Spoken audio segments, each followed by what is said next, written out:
Good morning, everybody, and welcome to this month's Sustainability and ESG webinar.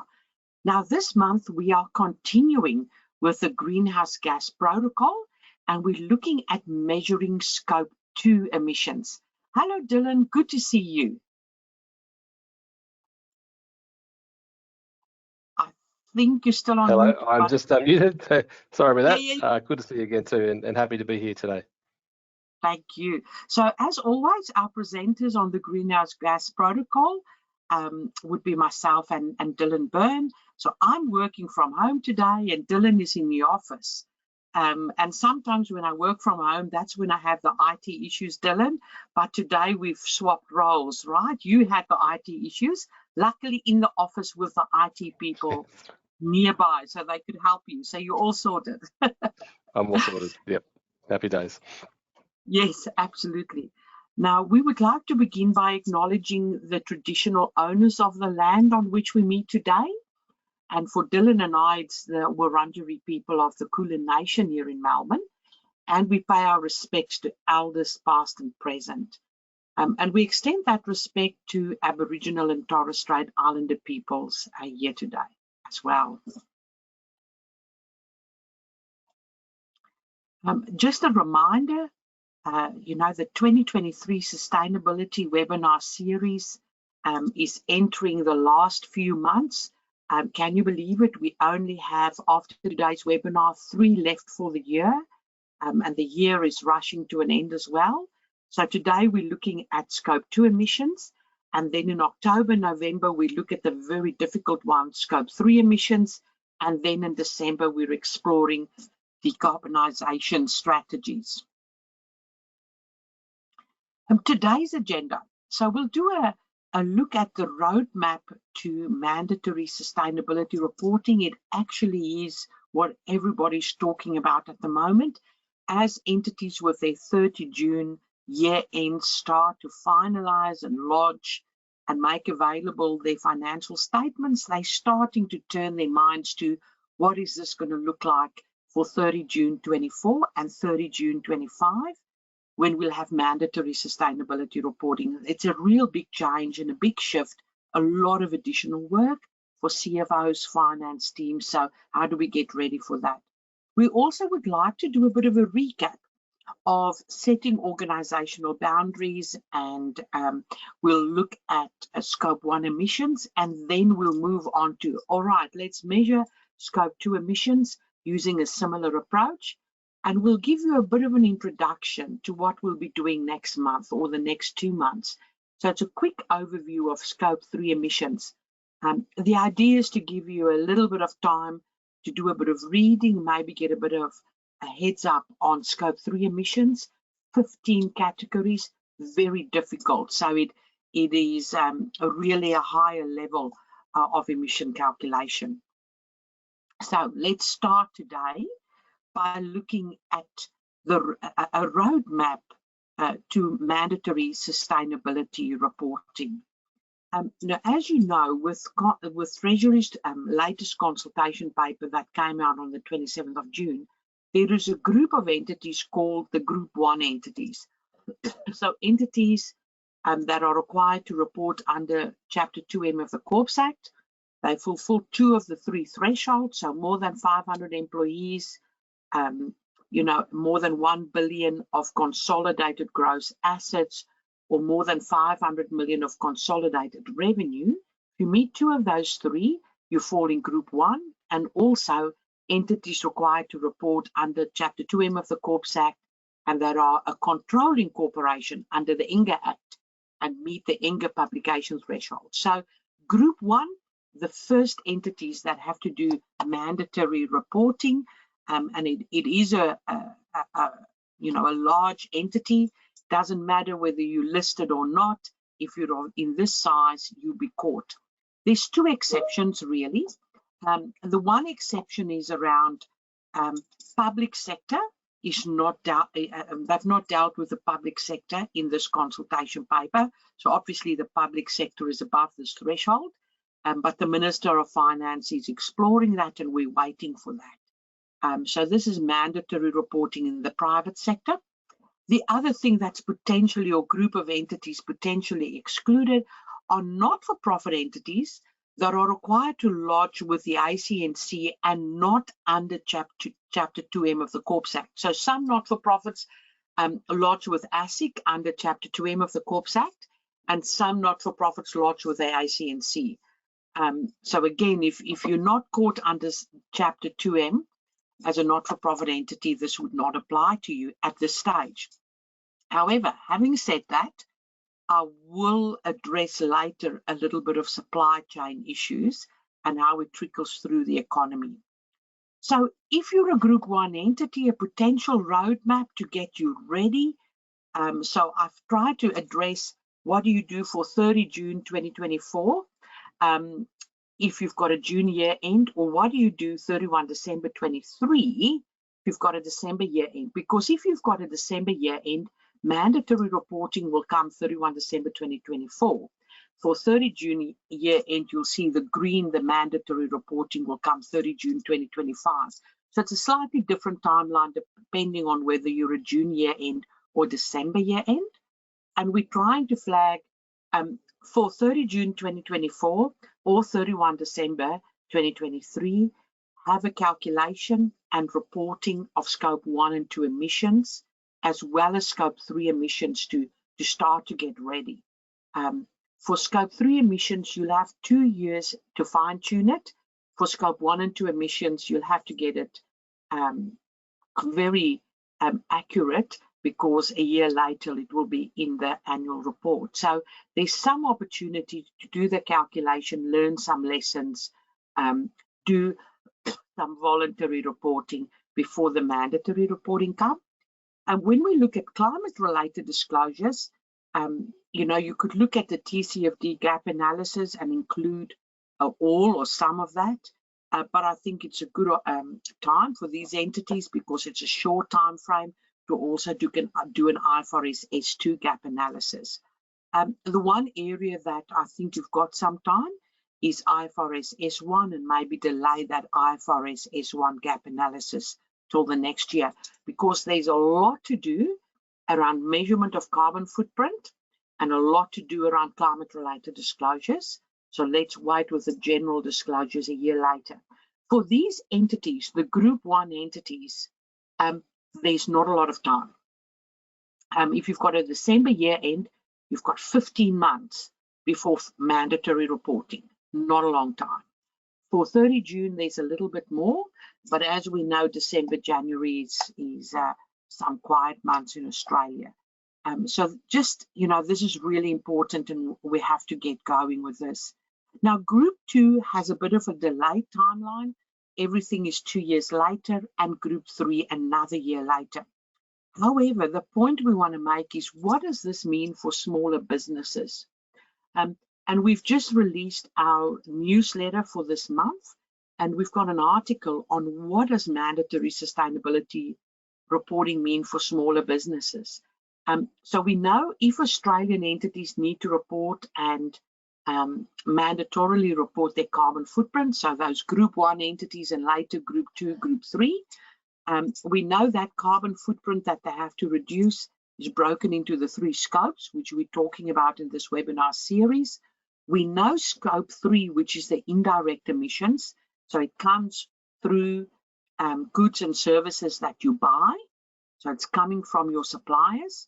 80 to 90% of most entities, 80 or 90% of most entities' emissions sit in that Scope 3 category, so it's coming from suppliers. Therefore, if entities want to reduce their emissions, or they have to reduce their emissions, they have to address Scope 3. You have to address that bucket that has 80 to 90% of your emissions. And therefore, the only way entities can do it is if they push into their supply chain. And what Dylan and I are seeing at the moment with our clients, but our own organization, is that entities are starting to say in contracts, let's write into contracts that you have to help us with reporting. You will have to provide reporting to us as and when required. The reporting sometimes are stipulated it will have to be around carbon. There are sometimes requirements that you have to use only renewable energy from a certain date, so we can address that scope 2 purchased electricity aspect. But there's a lot of push from the larger end of town through the supply chain that entities start to measure their carbon footprint, all 3 scopes, report on it to customers, commit to targets, set targets, and then report on how you're going against those targets. So this is happening, and we're seeing it as we speak to clients at the moment. Then what does this mean for your organization? Let's make it really real. The first question would be, where do you fit into the economic system or the ecosystem? And what I mean by that is, who are your key stakeholders? Who will demand this information? What information will your stakeholders demand? Are you ready to provide this information to your stakeholders?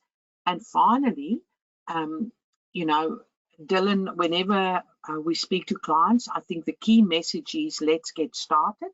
Last week, Dylan and I was actually presenting to a group of clients in Sydney, and they said, what is our #1 tip? And our #1 tip is let's get started, because a number of clients there actually made the observation that their customers have been starting to ask for this information. Sometimes it's investors asking for the information, sometimes it's your customers asking the information, sometimes it's pressure from the people within the business.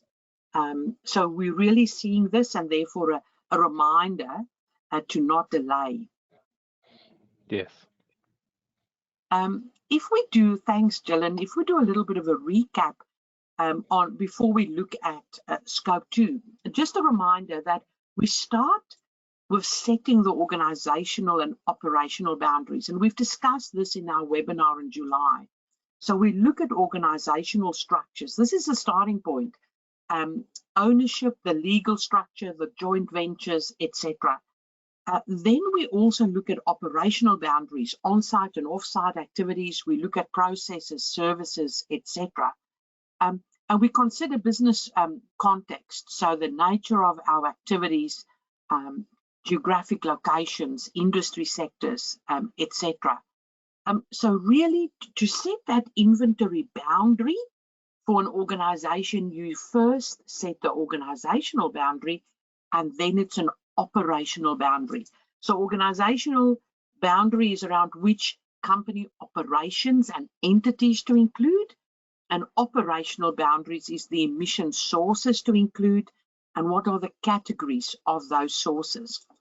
Now, when we talk about organizational boundary, sometimes people refer to that as consolidation approach, not to be confused with consolidation from a financial reporting and accounting perspective. This is an organizational boundary or consolidation approach from a carbon footprint perspective. And what we mean by that is, for a consolidation approach, there are 2 key approaches. It's a control approach or an equity share approach. And you have to decide whether you want to use financial control, operational control, or equity share, and then you have to apply it consistently throughout your carbon footprint calculation. So this is where we have to start and make sure we apply this consistently. And what does it mean? So if it's financial control, you direct financial policies, and if it's yes, we have financial control, everything is into your greenhouse gas accounting or your carbon footprint. If it's no, there's nothing. If it's a joint venture or there's joint control, it's your percentage owned. Operational control works differently, right? So do we have the authority to introduce and implement operating policies? If we say yes, it's everything. If we say no, it's nothing. And you can see there's no joint operational control. It's all or nothing. And then equity share is where we only deal with our percentage ownership. So three very different outcomes and three very different impacts on your carbon footprint. And therefore, it's important to assess this and decide this and select this up front so you don't get confused, and you always go back to that. And then when you look at operational boundaries, there's the direct emission scope 1, there's our indirect emission scopes 2 and 3. Scope 2 is purchased electricity, so it's got its own little special category, and that's where there's a push to, instead of purchase dirty electricity to get renewable energy to minimize scope 2. But scope 3, that big bucket, 80 to 90% of emissions usually sit in scope 3, and that is indirect emissions that when we buy goods, when we buy services. A practical tip that we flagged, and Dylan, every time we talk about this, every time we speak to clients, whether we are doing the calculation for clients, whether we are providing assurance over the calculation, whether Dylan is doing a carbon audit, it really comes back to understanding the business, but very importantly, reading and understanding the financial statements of the business, because it's critically important that our inventory boundary, our carbon footprint, links to the reporting entity and the numbers in the financial statements. If we do not do this last step, to compare the inventory boundary, to compare the carbon footprint with the numbers in the financial statements, we run a huge risk of being inconsistent, incomplete in our carbon accounting. And this is one of the reasons I'm really passionate about accountants stepping into carbon accounting, because we've got the ability to understand the business, to understand the financial statements, and do this comparison of carbon footprint with the financial statements. I cannot overemphasize this, and we see this on a regular basis. Measuring scope 1 emissions, last month we said there's an approach, and this is an approach for scope 1, scope 2, scope 3. You identify your sources of emissions, you select a calculation approach, you collect the data, often the hardest, very hard also to choose appropriate emission factors, and often we use technology there. We apply those tools and then we roll it all up to the corporate level. And it's that corporate level where we have to compare with our reporting entities' financial statements. Now, scope 1 emissions, 4 big categories: stationary combustion, mobile combustions when we use vehicles, fugitive emissions, very difficult to capture, leakage from air conditioning units, for example, and then process emissions, so physical, chemical processes. Many entities don't have those. So that's scope 1 emissions, and here we're giving you a bit of an overview. We try and use primary data for those 4 different categories of scope 1 emissions. If we cannot get primary data, we see if there's secondary data, then we look at tertiary information, and finally estimation. And in the initial years, we often have to settle for some significant estimation, and we try and improve it over time. And the more accurate you are, the closer you get to primary data, the better it is for your carbon footprint, because it can be more accurate, therefore it doesn't have to be that conservative. Estimation, very conservative, and therefore often somewhat overstating the potential emissions. And the equation that we use for all scopes, you have your activity data, you apply an emissions factor to get to tons of emissions, then you apply your global warming potential, because not all activity data, not all emission factors would be expressed as carbon dioxide. Therefore, if it's not carbon dioxide, we have to convert it to carbon dioxide using global warming potential. So Dylan, that's a bit of a recap where we're on this journey, and I'll hand over to you to step through today measuring scope 2 emissions. And Dylan, I'll make you the presenter so you've got a bit of control over the slides, I'm you. hoping that that helps. Great, thank you very much, Aletta. Bear with me. I just as some opening comments. When I was doing my research for this and some other work that we've been doing recently, I came across something that was published online by one of the bigger listed companies, and they were using all these words that we're talking about, like you know, equity percentages and ownership control, those types of things. So you know, just shows you that we've got this GHG protocol, which gives us really, really good guidance. But now we're seeing that becoming more and more mainstream in terms of what companies are doing with their reporting.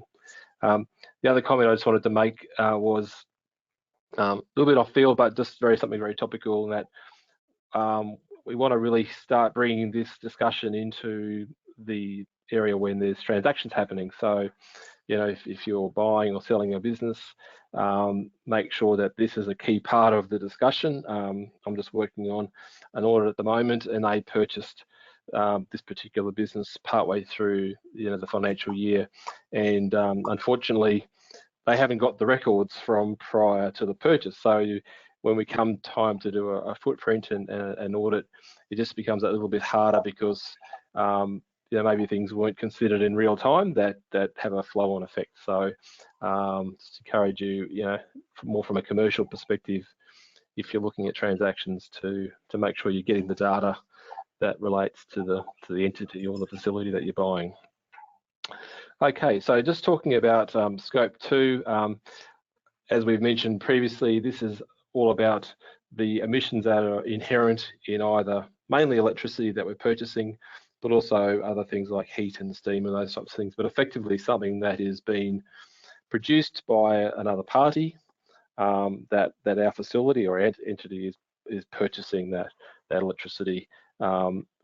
As Aletta has mentioned in previous webinars, there's definitely a bit of a double counting, but as we know, what our scope 2 emission is someone else's scope 1 emission, so there's the ability for that differentiation, but there's just a need to collect this data as part of our carbon footprint for our facility. So what we've found also is, you know, it's very easy to sometimes think of this as something that applies to, you know, big industrial facilities or mining operations or those types of things, but more and more so we're seeing that this is coming back to, you know, professional services businesses, retail businesses, property businesses, those types of things. And as you can appreciate, quite often scope 2 is going to be one of the larger, well, certainly larger than scope 1. So it's a critical part of our footprint. And I think the other thing that we find is that sometimes people convince themselves that this is just an easy one, right? You have a power bill, you just take some numbers off that and you've got your scope 2. There are a few complexities which we're going to run through today, but I guess it's one of those areas where the more you look, the more you find, and there'll be some issues that we won't have time or the scope to look at today, but we can certainly help out with some discussions offline if you've got any further questions. So what we're looking at effectively is purchased electricity. I am going to make some references in this presentation to ENGA reporting.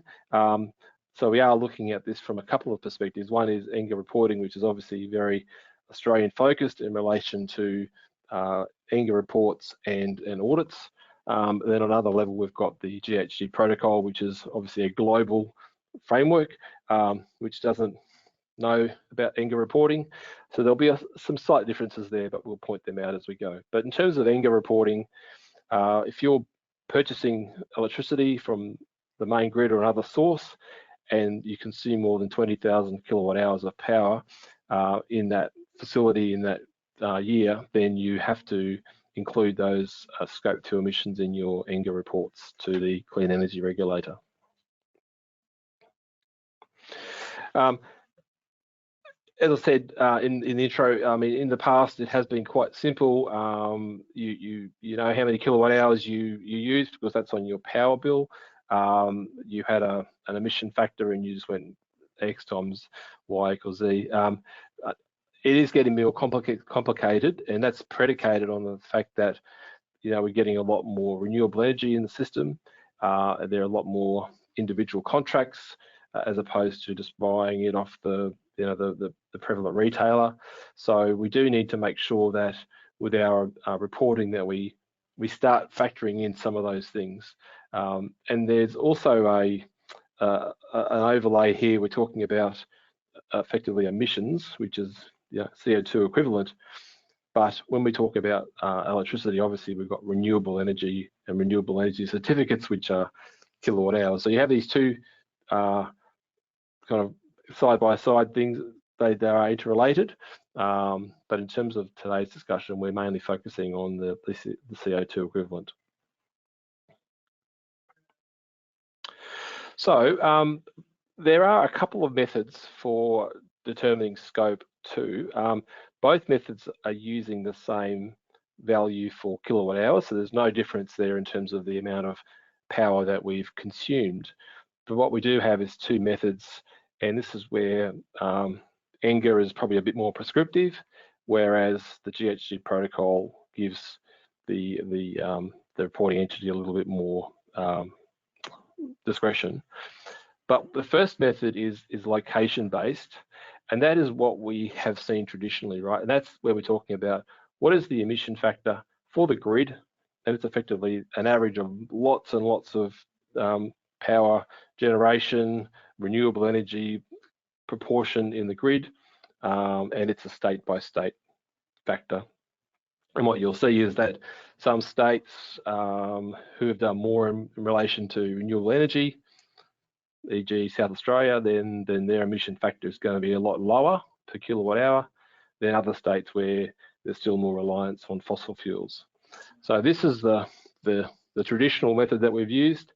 And under the ENGA method, you have to use this approach if you're buying electricity from the main grid, and that's effectively defined as the grid that supplies the majority of the power. And in the ENGA termination and other material, there's some explanation as to which grids they are. Then we have the second method, which we call the market-based. And what that's doing is that's recognizing at a much more granular level where an entity is dealing directly with an electricity company, and there is more specificity around the proportion of renewable energy that's in that power, or whether there's some other offsets being brought into it. And as you can appreciate, that's quite complex, but essentially you've got an energy provider doing some work in the background so that when they submit the invoice or the power bill on a monthly basis, then there is a section in the power bill which will say, here are your emissions for this amount of kilowatt hours. And what under ENGA, this method is to be used where it's purchased other than in the main grid, and under that scenario, if the electricity supplier isn't able to provide that specific emission factor, then you can revert back to the location-based factor. But I guess what we're trying to do there is allow for specific actions that have been taken by the customer and the energy provider to utilise an emission factor that's much more relevant and accurate to that scenario, as opposed to being based on an average for a much bigger sector. If we look at the pros and cons, and I guess this is in the context of the GHG protocol where there's a little bit more discretion. With the location-based, it's much simpler. Take you 5 minutes to find the emission factor that relates to your geographical region, and that also reflects what's going on in that particular sector. Recently we actually saw a carbon audit that was applying global factors, and that was something that we hadn't seen before, but I think it's incredibly important to be using the right factors for the area in which you're operating. Under that scenario though, the cons are, there's it's a little bit of it's fixed. You can't do a lot there to reflect what's going on with the supply where there's a higher proportion of renewable energy, and therefore if we're going to the location-based method, the only means of reducing that is via reducing our consumption. If we look then at the market-based pros and cons, it's the pros are it's much more accurate. It's reflecting what's going on with that particular transaction, and it's also gives it a bit more power to the customer in terms of their decision making. And the cons are, sorry, it's about it's probably just locking you out of what's going on a broader scale, and that might be something that's just a bit of a weighing it up and seeing what works best for you.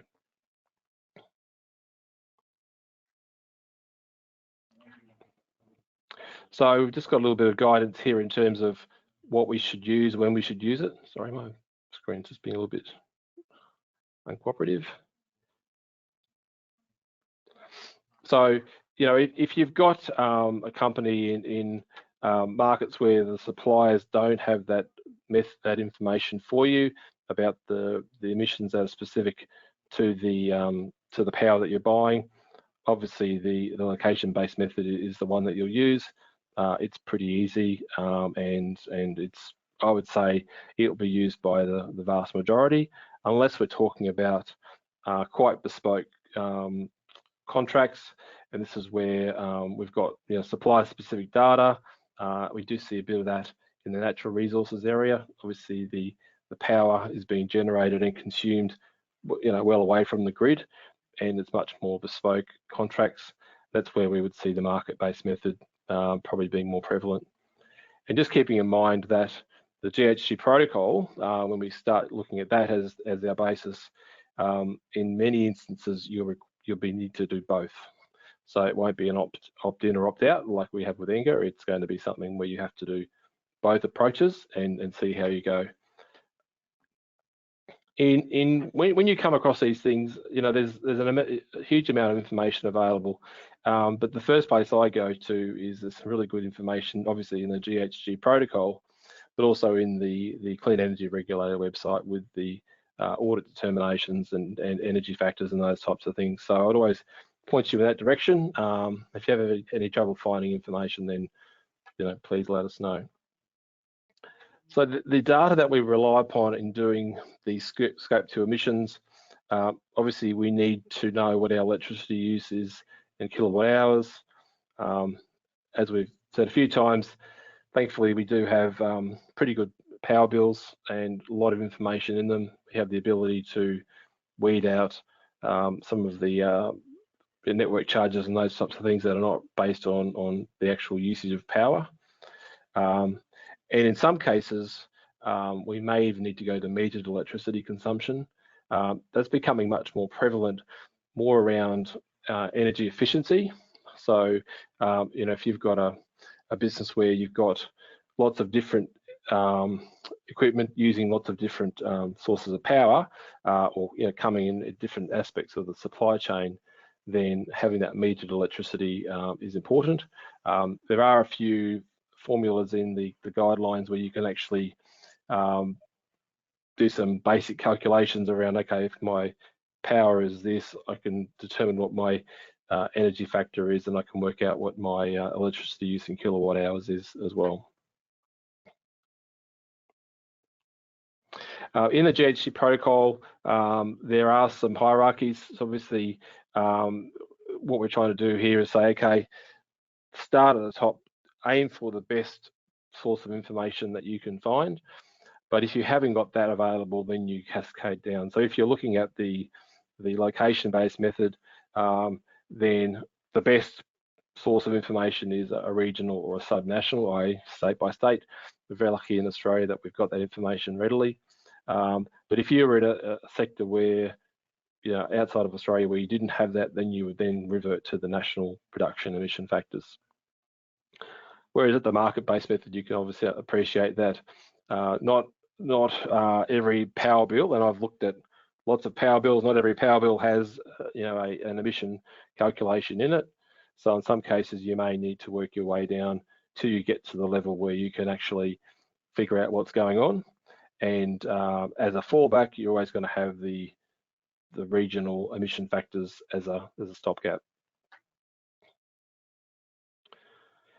I won't dwell too much on this, but I think we keep coming back to this. This is a very conceptual but very helpful process, and no matter what you're looking at, we're trying to get to a CO2 equivalent.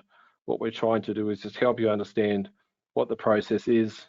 You're always going to have some kind of activity data. In this case, it's kilowatt hours. You're still always going to have an emission factor, which is relevant for the region, the way that the power is being calculated, etc. And you'll take it through this process of tons versus global warming potential, and you'll come up with a CO2 equivalent. So it's important to understand that no matter what, whether it's scope 1, 2, or 3, there's always going to be this flow. And I think it's helpful just to understand that when we're pulling all this information together. That was all I had to say on scope 2, but I'll just round that out by saying there's a lot of detail we haven't covered just because there's lots of rabbit holes. And if we start talking about renewable energy, both on-site or off-site, how do we net them off, or sometimes we can't. That's just an area that we may even do as another webinar down the track. But in the meantime, we're more than happy to help out with specific questions along the way. Thanks, Aletta. Thank you very much, Dylan. So, scope 2, Dylan, the presentation is a short presentation and it seems really simple. But when we get down into the nitty-gritty of doing this for clients, it can be very complex, and there's a lot of rabbit holes, as you say. Again, I'll come back to my favorite thing, and that is, maybe it's that auditor in me. How do we make sure that all these invoices that the client has provided to us actually have some resemblance to the electricity expense in the audited financial statements? Yes. Because as you know, clients give us all these invoices. If you tally all the numbers up and you say, wow, 500,000 electricity expense, but when I look at your audited financials, it's $2 million. Where's the rest, right? Where are the other invoices? I can't think of another way to assess completeness, right? And that's a risk for us. It's critical, particularly when you're breaking things down into components. You need to know that it adds up back up to the total at the end of the day.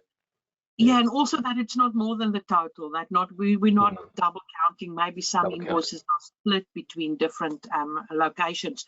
So I really think making sure that all the activity data that we receive somehow linked to the numbers in the financial statements from a completeness perspective is really critical before we go through the rest of the steps.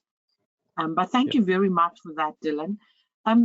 We thought, because we knew we'll have a little bit of extra time today, and we know scope 3 will be a lot of rabbit holes that we cannot avoid over the next 2 months, we thought we'll give you a bit of a heads up on scope 3 emissions, just to get you excited about the next 2 webinars maybe. So first of all, when we look at scope 3 emissions, we distinguish between upstream emissions and downstream emissions. Altogether, the scope 3 categories, there are 15 categories. So we've looked at scope 1, we've looked at scope 2, and now it's 15 little categories within scope 3. It's a lot, all right? There's a lot of work here. 8 of them are upstream and 7 of them downstream. So the upstream emissions happen before the items arrive at our door, at our gate. And the downstream emissions that happen after the items or the services have left our gate. So we look at our premises and visualize our business, our premises, upstream everything before and downstream everything after.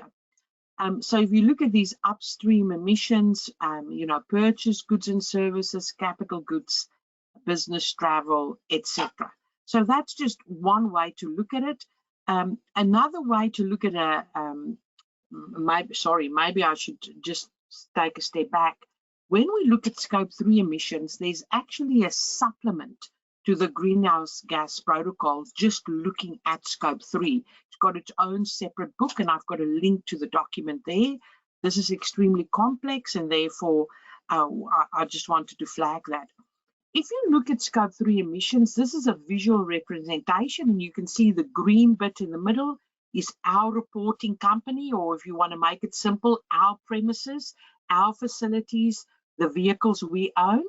And remember, it is our reporting company, the premises, the vehicles we own, but also those that we've leased, and therefore we control them, right? So it's on our balance sheet.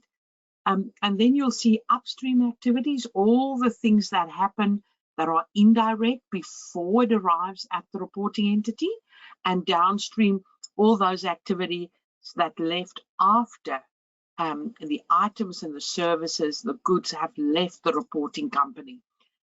So if we look right from the start, right till the end, right from the left or right to the right, we say cradle to grave. All right, so it's right from the start of the product, right to the grave of the product. And we look at everything. What we often see is an alternative approach, which is cradle to gate, where we look at right to the start up to our gate. And we just look at upstream activities as part of Scope 3. So it's a choice. Do we do Scope 3, cradle to gate, or do we look at Scope 3, cradle to grave? And Dylan, I don't know what you've seen, but usually I see cradle to gate approach. Yes, that tends to be the most common, but I think that's people haven't necessarily thought about the flow on what happens after they've sold the product, which is equally important.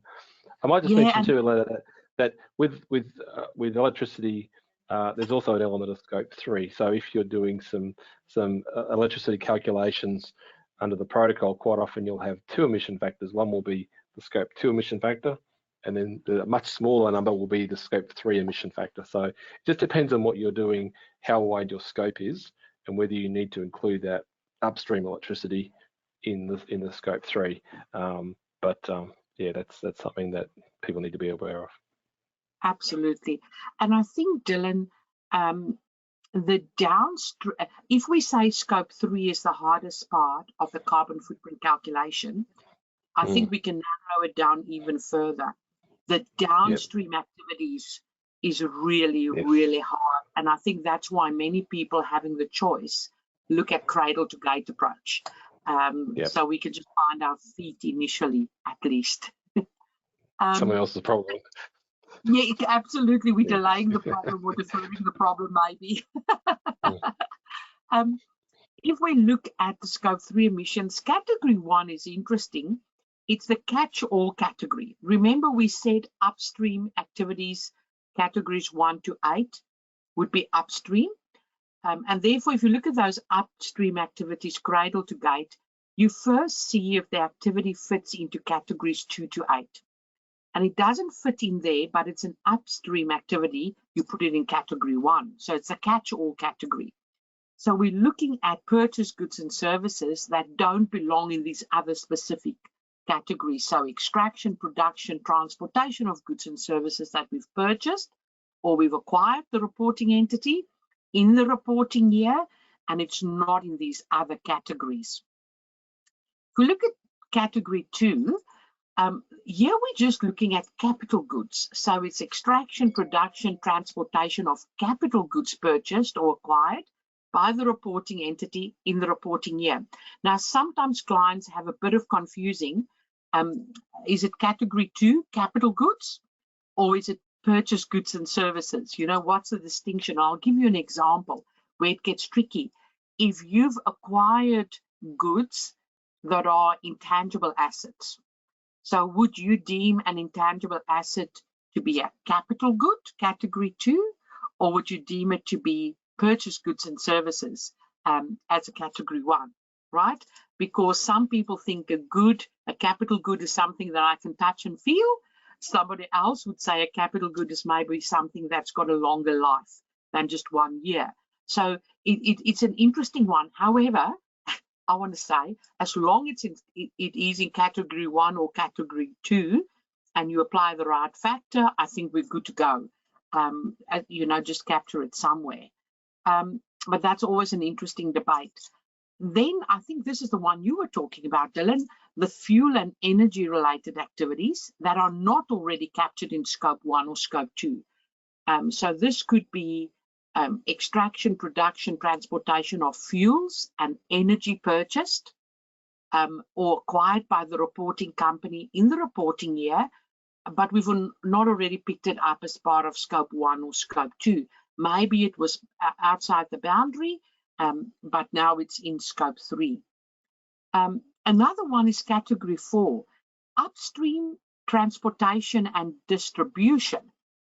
And I've given 2 examples here. So it could be transportation, distribution of products purchased by the reporting company in this reporting year, you know, between our tier 1 suppliers and our own operations.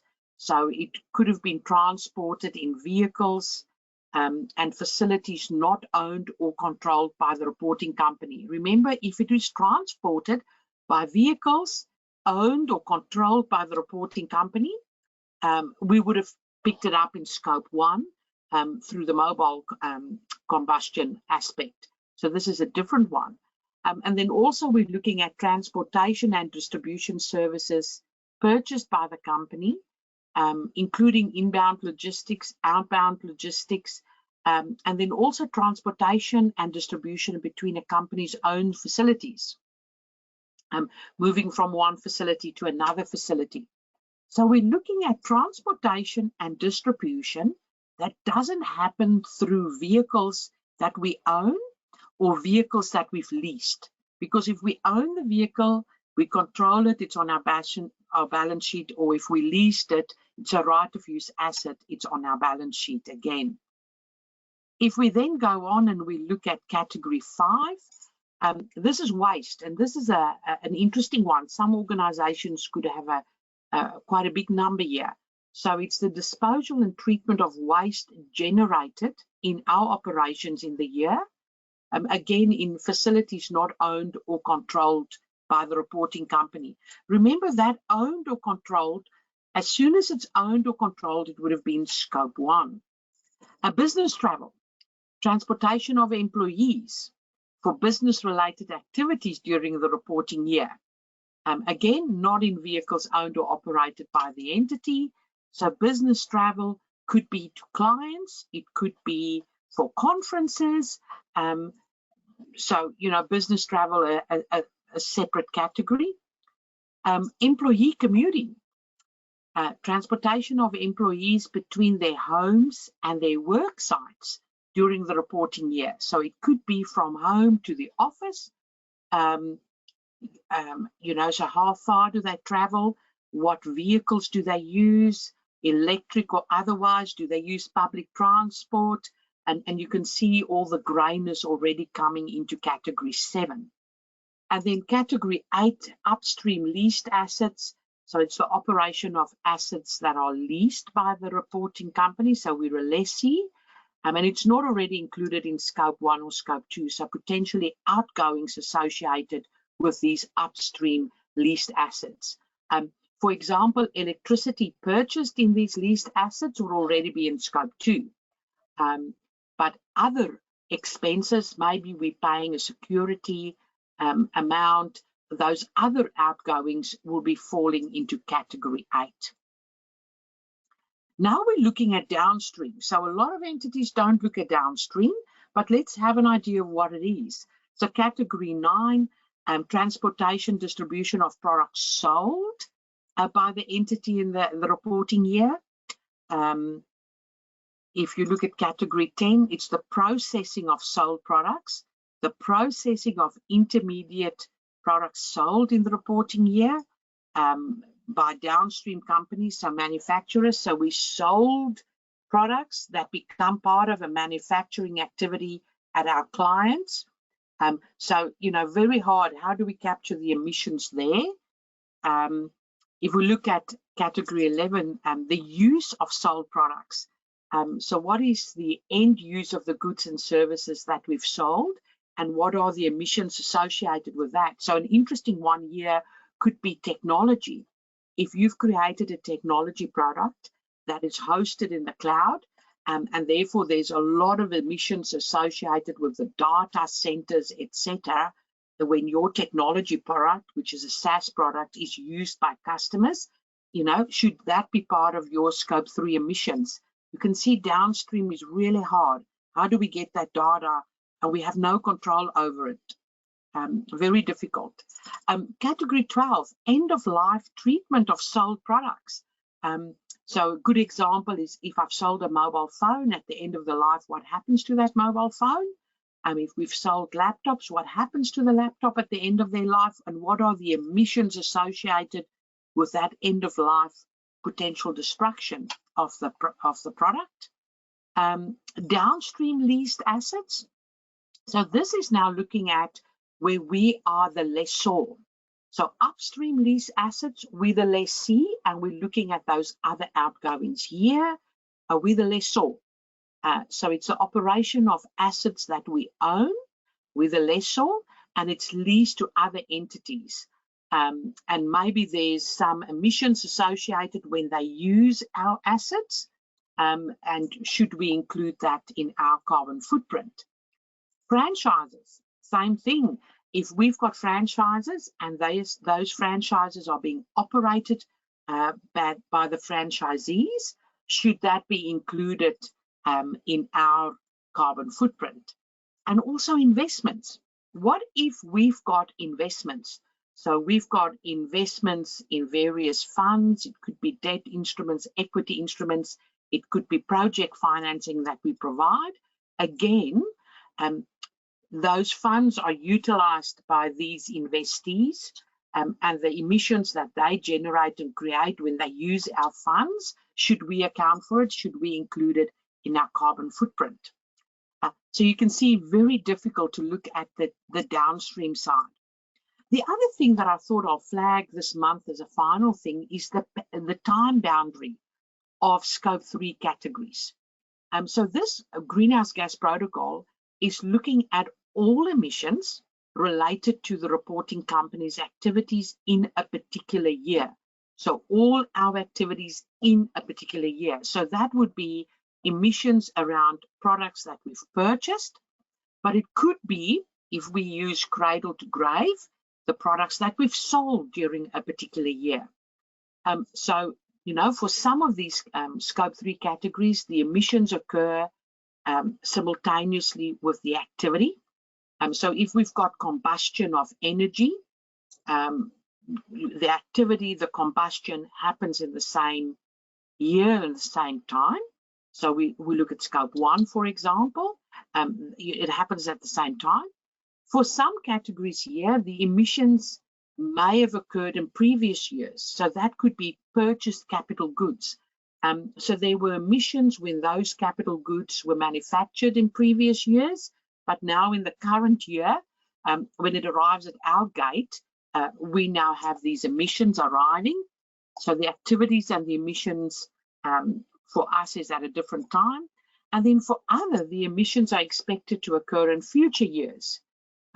So, just the time frame is somewhat different. And now in this diagram, in the protocol, they try and flag it, that with purchased goods and services, capital goods, fuel and energy related activities, and upstream transportation, it could have happened in previous years, and it could also happen in the current year, right? So we purchase these goods, there could be some emissions that come from previous years and some emissions in the current year, activities in the current year. When you look at waste generated, when you look at downstream transportation, processing of sold goods, the use of the sold products, if we look at end-of-life treatment, some of those emissions could be as a result of activities in the current year, or it could be as a result of these emissions in future years. So, how do we capture that? And then some of them clearly is in our reporting year only, like business travel, employee commuting, our upstream leased assets, our downstream leased assets. That clearly is only what happens in the current year. And finally, I should say investments is in the current year and future years. So you can see the time boundary of these scope 3 emissions are somewhat problematic. And you can see these downstream emissions are not only downstream, but there's a future aspect to it, and that's emissions 9 to 15, which makes it really hard. Numbers 1 to 8, definitely in the current year. If it's happened in past years, easier to quantify. And it's only waste that has some kind of future aspect, because, you know, this waste, when it leaves our premises, how is it ultimately reused or destroyed? So it gives you a bit of a feeling for scope 3 and the difficulties we'll experience over the next 2 months. I think Dylan will wrap it up by just flagging some tools and resources. So if you're starting on your sustainability journey and looking at a separate sustainability report, potentially, we've got a checklist to help you, a 5-step process. If you're looking at the TCFD recommendations to potentially put in your annual report, we've got online training on our website that you can look at. We also have a TCFD checklist that you can download. For the GHG protocol, we've got the series of webinars, and then we also have our monthly newsletters, corporate reporting insights and sustainability insights, and on our website, a lot of information that could potentially assist you. How can we help? Dylan and I would love to help you to measure your carbon footprint. We would love to then have a discussion with you around a decarbonization strategy and potentially setting science-based targets. We would also love to help you around sustainability reporting, whether it's a separate report or in the annual report, what is a broader strategy. And finally, our audit partners, with our assistance, would love to provide assurance over your carbon footprint and sustainability reporting. These are our core services at BDO, so please feel free to reach out if we could help you with any of these. We do a few, and this is a bit of an explanation of each of those if you want to understand more, but we also have additional stuff around sustainable finance, sustainable communities, sustainable supply chain, human capital, and learning and development. And then finally, all our contacts if you want to reach out. We'd love to speak to you and we'd love to help you. Dylan, thank you very much for sharing your insights today. I'm looking forward to the next 2 months when we do a deep dive on scope 3. Yes, thanks for having me.